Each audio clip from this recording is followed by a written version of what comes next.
முதுகலை ஆசிரியர் தேர்வுக்கு தயாராகி வரக்கூடிய நண்பர்கள் அனைவருக்கும் என்னுடைய இனிய வணக்கம். நம்ம எல்லாருமே முதுகலை ஆசிரியருக்கான தேர்வுக்கான அறிவிப்பு வெளியாகி இருக்குது. நேற்று நம்ம அதை எல்லோரும் பார்த்துருப்போம். அதோடு புதுசாக நமக்கு ஒரு ஷாக் நியூஸும் வந்திருக்கு. என்ன அப்படின்னா, எஜுகேஷ்னல் சைக்காலஜி சிலபஸை இந்த 2025-26 ஆண்டுக்கான சிலபஸை புதுசாக ஏற்கனவே இருந்த சிலபஸை நாம் எல்லோரும் ப்ரிப்பேர் பண்ணிகிட்டு இருந்தோம். அதை இப்போ புதுசாக மாற்றி விட்டுருக்காங்க. ஸோ அதில் என்னென்ன சேஞ்சஸ் இருக்குது, இந்த சிலபஸ் எப்படி இருக்குது அப்படிங்கிறத பற்றிலாம் நாம் ஒரு அனாலிசிஸ் இதை பார்க்க போகிறோம். தேர்வுக்கு தயாராகிறவங்க எல்லாருமே இதை ஒரு முறை கண்டிப்பாக படித்து பார்த்துக்கோங்க. இந்த சிலபஸை பொறுத்த வரைக்கும், பாடத்திட்டத்தை பொறுத்த வரைக்கும் என்ன கேட்டால், இது ஒரு அருமையான சிலபஸ் அப்படின்னு தான் நான் சொல்லுவேன். ஒரு ஆசிரியர் புதுசாக பணிக்கு வரக்கூடிய ஆசிரியருக்கு என்னென்ன தேவையோ, என்னென்ன பயிற்சி தேவையோ, எந்த விஷயமெல்லாம் அவங்க தெரிஞ்சிருக்கணுமோ அது எல்லாமே இந்த சிலபஸில் கொடுக்கப்பட்டிருக்கு. அந்த வகையில் இது ஒரு அருமையான சிலபஸ். ஆனால் புது சிலபஸை நமக்கு கொடுத்துட்டு தேர்வுக்கு குறைந்த கால அளவே கொடுக்கப்பட்டிருக்கு. ஆனால் பரவாயில்ல, எல்லாருக்குமே இதுதான், தேர்வுக்கு அட்டன் பண்ண போகிறவங்க எல்லாருக்குமே இதுதான். அதனால் எல்லாருமே ஒரே மாதிரியான லெவலில் இருந்து தான் நாம் இதை படிக்க போகிறோம். ஸோ இந்த சிலபஸை பற்றி மேலும் முக்கியமான தகவல்களை நாம் இந்த வீடியோவில் பார்க்கலாம் வாங்க.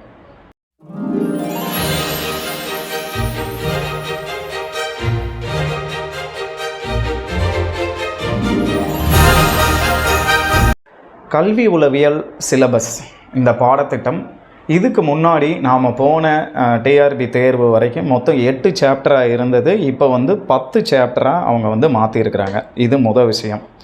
அதுக்கப்புறம் ஏற்கனவே இருந்த சிலபஸில் எந்த யூனிட்டெல்லாம் திரும்ப, அதாவது எந்த தலைப்புகள்லாம் நமக்கு திரும்ப வந்திருக்குன்னு பார்த்தோம்னா, அப்படியே வந்திருக்குன்னு சொல்லலாம் அப்படின்னா ஒரு 3 யூனிட்டை தான் சொல்லணும். என்ன அப்படின்னா, யூனிட் 4 சைல்ட்ஹுட் அண்டு அடலசன்ஸ் அப்படிங்கிறதும், யூனிட் 5 லேர்னிங் அண்டு டீச்சிங், அதாவது குழந்தை பருவமும் குமரப்பருவமும் ஒரு சாப்டர், அதுக்கப்புறம் கற்றலும் கற்பித்தலும் அப்படிங்கிற ஒரு சாப்டரும், அதுக்கப்புறம் இன்டெலிஜென்ஸ் அண்டு பர்சனாலிட்டி, இது ரெண்டும், அதாவது நுண்ணறிவும் ஆளுமையும் இது சேர்த்து வந்திருக்கு. ஸோ இந்த தலைப்புகள்லாம் நம்ம முன்னாடி கல்வி உளவியல் சிலபஸில் நாம் பார்த்தது தான். ஆனால் அதுலேயும் அப்படியே அதை கொடுக்கல, அதில் கொஞ்சம் ஒரு சில சேஞ்சஸ்லாம் பண்ணிவிட்டு எக்ஸ்ட்ரா கொஞ்சம் ஆட் பண்ணியும் நமக்கு கொடுத்துருக்குறாங்க. அது மட்டும் இல்லாமல் முன்னாடி இருந்ததில் இந்த ஆர்எம்எஸ்ஏ இந்த மாதிரி ஒரு சில தலைப்புகளும் திரும்ப வந்திருக்கு. ஓவராலாக பார்க்க போனால் ஒரு 40% சிலபஸ் தான் பழைய இதிலேருந்து, எஜுகேஷனல் மெத்தடாலஜி சிலபஸ்லேருந்து ரிப்பீட்டாக வந்திருக்கு. மீதி ஒரு 60% பாடத்திட்டம் புதிய பாடத்திட்டம் தான். எல்லாரும் புதுசாக தான் படித்தாகணும். அதுக்கான வீடியோவும் நாம் நம்ம சேனலில் கொடுக்க இருக்கிறோம். நீங்கள் எல்லோரும் தொடர்ந்து பாருங்கள். ஸோ இப்போ யூனிட் வைஸ் என்னென்ன இருக்குது அப்படிங்கிறத ஒரு முறை நம்ம பார்த்துடலாம். ஸோ எஜுகேஷன் சிலபஸில் யூனிட் 1 ஃபஸ்ட்டு சாப்டர் என்னவா இருக்குது அப்படின்னு பார்த்தோம்னா, பெர்ஸ்பெக்டிவ்ஸ் ஆஃப் எஜுகேஷன் அப்படிங்கிறது, அதாவது கல்வியில் தொலைநோக்குன்னு சொல்லலாம், இல்லைனா கண்ணோட்டம் அப்படின்னு சொல்லலாம், முன்னோக்கு பார்வை அப்படின்னு நம்ம சொல்லலாம். ஸோ இதில் எதெல்லாம் வச்சுருக்கிறாங்க நம்ம சிலபஸாக அப்படின்னு பார்த்தோம்னா, சமீபத்திய அரசால் அறிமுகப்படுத்தப்பட்ட கல்வி, அதுக்காக அறிமுகப்படுத்தப்பட்ட என்னென்ன திட்டங்கள், முன் தொடக்க கல்வியிலேருந்து யூனிவர்சலைசேஷன் ஆஃப் எலிமெண்ட்ரி எஜுகேஷன் அதிலிருந்து, ஸோ இதெல்லாம் ஃபஸ்ட்டு பார்ட்டில் நமக்கு கொடுத்துருக்குறாங்க. இதில் இந்த ஆர்எம்எஸ்ஏ எஸ்எஸ்ஏலாம் இதுக்கு முன்னாடி இருந்ததுலேயே நம்ம சிலபஸ்லேயே இருந்துச்சு. ஸோ அது தொடர்பாக ஆர்டிஇ இதெல்லாம் நமக்கு வந்திருக்கு. ஸோ அது மட்டும் இல்லாமல் ஓப்பன் ஸ்கூலிங், டீலிங்கிங் இதெல்லாம் ஆட் பண்ணியிருக்காங்க. பிரெயின் ட்ரெயின்லாம் நமக்கு ஆட் பண்ணியிருக்கிறாங்க. செகண்ட் பார்ட்டு என்ன அப்படின்னு பார்த்தோம் அப்படின்னா, இது சோசியலி டிஸ்அட்வான்டேஜ்டு குரூப்ஸ் அப்படின்னு சொல்கிறோம். சமூக பொருளாதார அளவில் பின்தங்கிய குழுவினருக்கான கல்வி எப்படி இருக்குது அப்படிங்கிறத பற்றி அதெல்லாம் சேர்த்து புதுசாக என்னென்ன பாலிசிஸ் கொண்டு வந்திருக்கிறாங்க, ஸ்டேட் கவர்மெண்ட் ஆகட்டும், சென்ட்ரல் கவர்மெண்ட் ஆகட்டும் கொண்டு வந்திருக்காங்கன்ற மாதிரிலாம் புதுசாக நிறைய சேர்த்துருக்காங்க. இதில் நிறைய தியரியாக நம்ம படிக்க வேண்டிய வாய்ப்பு இதில் நிறையா இருக்கும். இதுதான் ஃபஸ்ட் சாப்டர் வச்சுருக்காங்க. யூனிட் 2 என்ன வச்சுருக்காங்கன்னா, philosophical and sociological foundations of education அப்படின்னு சொல்லியிருக்கோம். அதாவது கல்வியில் தத்துவம் மற்றும் சமூகவியல் அடிப்படைகள் அப்படின்னு சொல்லிட்டு, தத்துவம்னா என்ன, அது சாதாரண தத்துவம் அப்படிங்கிறத சொல்லிவிட்டு, அதுக்கப்புறம் கல்வியில் சொல்லப்பட்ட தத்துவங்கள் என்ன, உலகின் மிகச்சிறந்த தத்துவங்கள் எது, அந்த தத்துவத்தை சொன்ன அறிஞர்கள் யார் அப்படிங்கிறத பற்றிலாம் ஒரு ஃபஸ்ட்டு பார்ட்டில் சொல்லிவிட்டு, செகண்ட் பார்ட்டில் சமூகவியல் பற்றி, சமூகவியல்னால் சமூக மயமாதல் அப்படின்னா என்ன, சமூக மயமாதலில் சோசியல் சேஞ்சு, சமூக மாற்றம் அப்படின்னா என்ன, சமூகவியலாளர்கள் யார் யார், அவங்க அது நிறைய பேர் இருக்கிறாங்க. ஆகஸ்ட் காம்டேன் இருக்காரு, மேக்ஸ் வெபர் இருக்கார், மார்க்ஸ் இருக்கிறாங்க. ஸோ இவங்கள பற்றிலாம் வந்து நிறையா இவர்கள் சமூகத்திற்காக நிறைய பாடுபட்டவர்களுடைய அதெல்லாம் சேர்த்துருக்காங்க. அப்புறம் எல்பிஜின்னு சொல்லுவோம் நம்ம வந்து, லிபரலைசேஷன், ப்ரைவேட்டைசேஷன், குளோபலைசேஷன் இதெல்லாம். ஸோ இது எல்லாத்தையும் மொத்தமாக சேர்த்து ஒரு தத்துவ அடிப்படையில் இந்த செகண்ட் சாப்டர் வந்து நமக்கு கொடுக்கப்பட்டிருக்கு. யூனிட் 3 என்ன கொடுத்துருக்காங்க அப்படின்னா, history and culture of Tamil Nadu அப்படின்னு சொல்கிறோம். தமிழக வரலாறு மற்றும் கலாச்சாரம் அப்படிங்கிறது. இது வந்து ஆக்சுவலாக ஜென்ரல் நாலேஜ்லேயும் இது கொஞ்சம் வரும். ஆனால் நமக்கு இப்போ இந்த எஜுகேஷனில் சொல்லியிருக்காங்க. அதாவது இந்த அடிப்படையெல்லாம் நாம் தெரிஞ்சுட்டு வரணும் அப்படிங்கிறதுக்காக.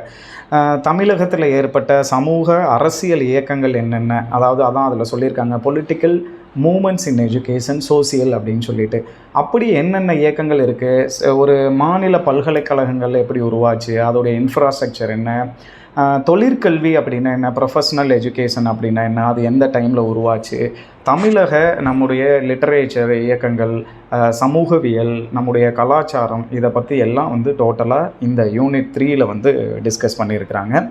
அடுத்தது யூனிட் 4. இது வந்து நம்ம ஏற்கனவே முன்னாடி இருந்ததில் நம்ம பார்த்தது தான். சைல்ட்ஹுட் அண்டு அடலசன்ஸ், குழந்தை பருவமும் குமரப்பருவமும் அப்படிங்கிற இந்த சாப்டர் வந்து நம்ம பார்த்துருக்கோம்.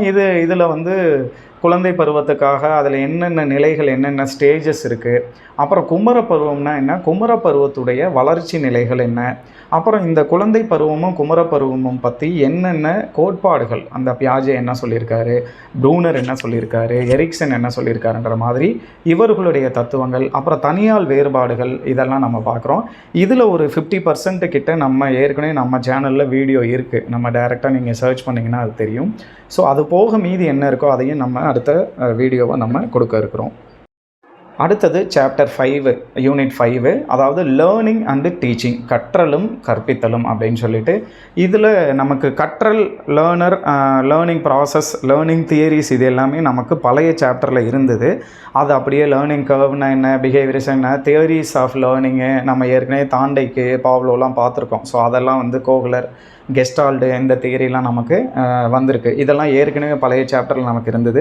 அதில் இன்னும் ஒரு சிலதை புதுசாக நமக்கு வந்து ஆட் பண்ணியிருக்காங்க. ஆனால் இதெல்லாம் ஒரு ஆசிரியருக்கு கண்டிப்பாக தேவை. மைக்ரோ டீச்சிங்னா என்ன, அதில் என்னென்ன ஸ்கில்ஸ் இருக்குது, என்னென்ன காம்போனன்ட்ஸ் இருக்குது, லெசன் பிளானிங்னா என்ன. ஏன்னா நம்ம வந்து ஸ்கூலுக்கு போனோன்னா கண்டிப்பாக வீக்லி நோட்ஸ் ஆஃப் லெசன் நம்ம எழுதி ஆகணும். ஸோ லெசன் பிளானிங்னா என்ன, லேர்னிங் ஸ்டைல்ஸ் என்னென்ன இருக்குது, டீச்சிங் அப்ரோச்சஸ் எப்படிலாம் இருக்குது, இண்டக்டிவ் மெத்தட்னா என்ன அப்படிங்கிற மாதிரி ஒரு அருமையான ஒரு டாபிக் இது.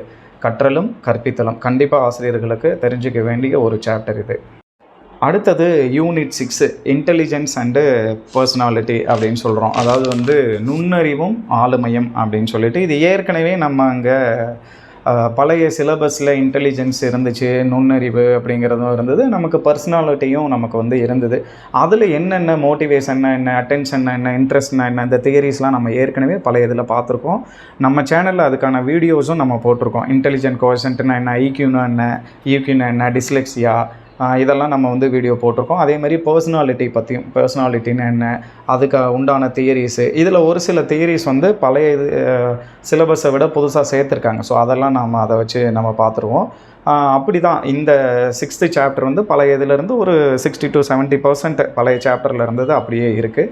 மீதி இருக்க 1-2 புதுசாக ஆட் பண்ணியிருக்காங்க. அதை நம்ம அடுத்த இதில் நம்ம பார்த்துருவோம். அடுத்தது யூனிட் 7, எஜுகேஷ்னல் எவாலுவேஷன் அப்படின்னு சொல்கிறோம். அதாவது கல்வியில் மதிப்பீடு இல்லைனா மதிப்பிடுதல் அப்படின்னு சொல்கிறோம். ஒரு நிச்சயமாக இது நம்ம டீச்சர்ஸ் எல்லாருமே நம்ம பிஎட்டில் நம்ம படிச்சுட்டு வந்திருப்போம். டெஸ்ட் அண்ட் மெஷர்மெண்ட்டுன்னு ஒரு ரெக்கார்ட் நம்ம முன்னாடி ரைட் பண்ணியிருப்போம். அந்த டெஸ்ட் அண்ட் மெஷர்மெண்ட்டில் என்னென்ன கால்குலேஷன்ஸ் இருந்தது, நம்ம ரேங்க் கார்லேஷன்லாம் போட்டிருப்போம். ஸோ அச்சீவ்மெண்ட் டெஸ்ட்டுன்னு ஒன்று வச்சுருப்போம். நம்ம டீச்சிங் ப்ராக்டிஸ் போனப்போ அதை இது பண்ணுறதுக்கு டயக்னாஸ்டிக் டெஸ்ட்டு அப்படின்னு சொல்லிட்டு குறைதீர் கற்றல்னால் சொல்லியிருப்போம். அப்புறம் கண்டினியூஸ் அண்டு காம்ப்ரிஹென்சிவ் எவாலுவேஷன் சொல்கிறோம், சிசிஇன்னு சொல்லிட்டு. இதெல்லாம் நம்ம பள்ளிக்கல்வித்துறையில் ஒரு டீச்சராக ஒர்க் பண்ணும்போது நாம் ஒரு சிலது இதில் இருக்கிறதெல்லாம் அப்ளை பண்ணுவோம். ஸோ அதை அடிப்படையாக வச்சு நாம் வந்து இந்த எஜுகேஷ்னல் எவாலுவேஷன் இந்த சாப்டரை வச்சுருக்கிறாங்க. கண்டிப்பாக இது டீச்சர்ஸ்க்கு ரொம்ப பயனுள்ளதாக இருக்கும். ஆனால் இது 100% இந்த சாப்டர் ஃபுல்லாகவே புதுசு, இப்போ தான் அறிமுகப்படுத்தியிருக்காங்க. இந்த இதில் பழைய சாப்டரில் இது இல்லை. அதாவது இதுக்கு முன்னாடி இருந்த சாப்டரில் இந்த யூனிட் வந்து இல்லை.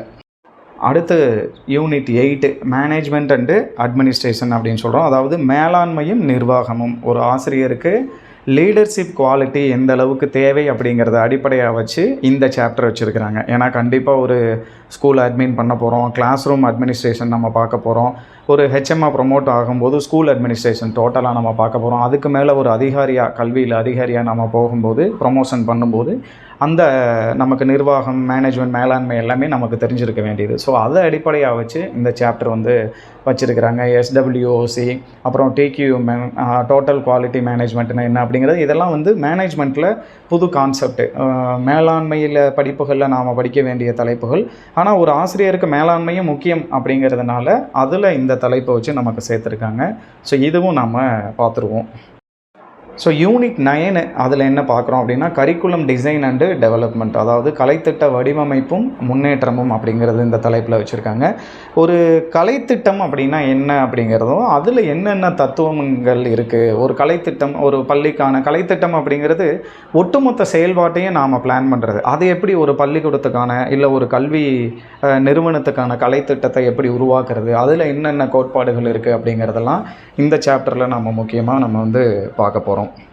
கடைசியாக unit 10 instructional and educational technology அப்படின்னு சொல்கிறோம். கற்பித்தல் மற்றும் கல்வியியல் நுட்பங்கள் அப்படின்னு சொல்லிட்டு பார்க்க போகிறோம். அதாவது கற்பித்தலில் என்னென்ன தொழில்நுட்பங்கள்லாம் புதுசாக பயன்படுத்தப்படுது அப்படிங்கிறத பற்றி. ப்ளூம்ஸ் டாக்ஸனாமி நம்ம எல்லோரும் ஏற்கனவே படிச்சிருப்போம். அதில் ரிவைஸ்டு டாக்ஸனாமி ஒன்று வந்து சொல்லியிருக்காங்க. அப்புறம் லெவல்ஸ் ஆஃப் டீச்சிங் வந்துட்டு இது பண்ணியிருக்காங்க.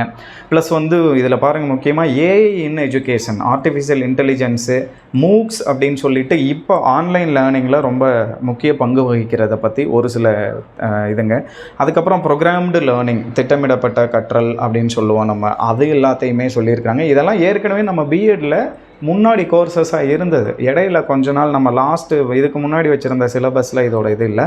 இப்போது அதை மறுபடியும் நம்ம ஒரு ஆசிரியருக்கு இதெல்லாம் தேவை, எதிர்கால தொழில்நுட்பமும் தெரிஞ்சுக்கணும் அப்படிங்கிறதுக்காக இப்போ கல்வியில் என்னென்ன சிறப்பானது இருக்குது அப்படிங்கிறதுக்காக இந்த திட்டம் மொத்தமாக கொண்டு வரப்பட்டிருக்குது. ஸோ நண்பர்களே, மொத்தத்தில் இந்த 10 சாப்டருமே உண்மையாகவே சிறப்பாக வடிவமைக்கப்பட்டிருக்கு. அது என்னுடைய பார்வையில்.